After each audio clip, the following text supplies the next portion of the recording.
దేవునికి మహిమ కలుగును గాక. మీ అందరికీ ప్రభువును రక్షకుడు అయిన యేసుక్రీస్తు ప్రశస్తమైన, ఉన్నతమైన, శ్రేష్టమైన, ఘనమైన నామంలో మీ అందరికీ వందనాలు, శుభాలు.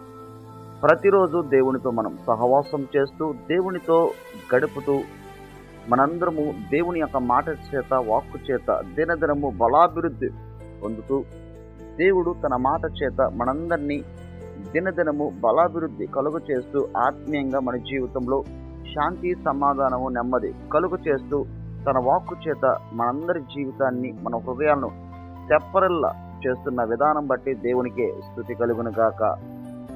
ఈరోజు దేవుడు మనందరితో మాట్లాడుచున్న మాట నేటి దేవుని మాట. కీర్తన గ్రంథము 33వ కీర్తన 4వ వచనం. యెహోవా వాక్యము యథార్థమైనది, ఆయన చేయునదంతయు నమ్మకమైనది. ఆమేన్.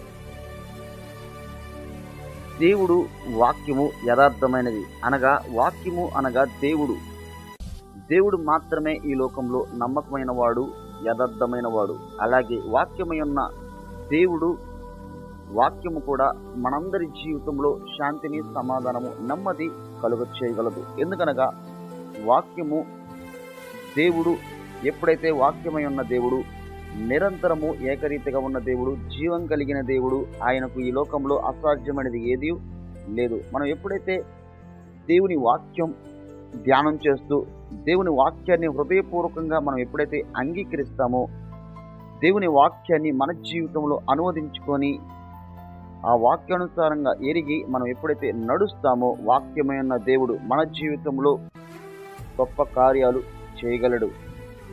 ఎందుకనగా ఈ లోకంలో మనుషులను ఎవరిని నమ్మినా అది ఈ లోకంలో శాశ్వత కాలం మనతో ఉండరు.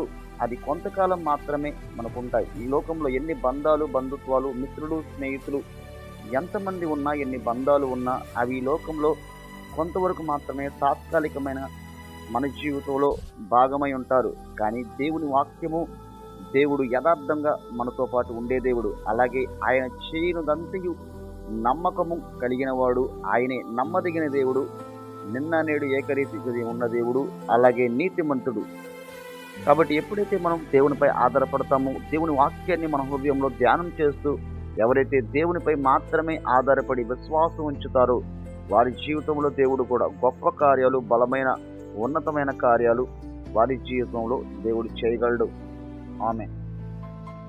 ప్రార్థన. సర్వాధికారి యేసయ్య, ఈ మాటలు వింటున్న ప్రతి ఒక్కరికి ఈ మాటల ద్వారా ధైర్యము, శాంతి, సమాధానము, నెమ్మది కలుగు చేయమని, అలాగే ఎవరైతే నీ మాటల ద్వారా, నీ వాక్కు చేత ఎవరైతే విశ్వాసం ఉంచి, నిరీక్షణ ఉంచి, భయభక్తులు కలిగి జీవిస్తున్న ప్రతి ఒక్కరికి ఈ మాటల ద్వారా ధైర్యము, శాంతి, సమాధానం, నెమ్మది కలుగు చేయమని, అలాగే ఈ లోకంలో మనుషులను నమ్మి ఎవరైతే విసిగి వేసారి వారి జీవితంలో ఆశను కోల్పోయిన ప్రతి ఒక్కరికి ఈ మాటల ద్వారా శాంతిని, సమాధానము, నెమ్మది ఈ మాటల ద్వారా కలుగు చేసి వారి జీవితంలో బలాభివృద్ధి, మేలుతో నింపమని యేసు నామములో అడిగి ప్రార్థిస్తున్నాం తండ్రి.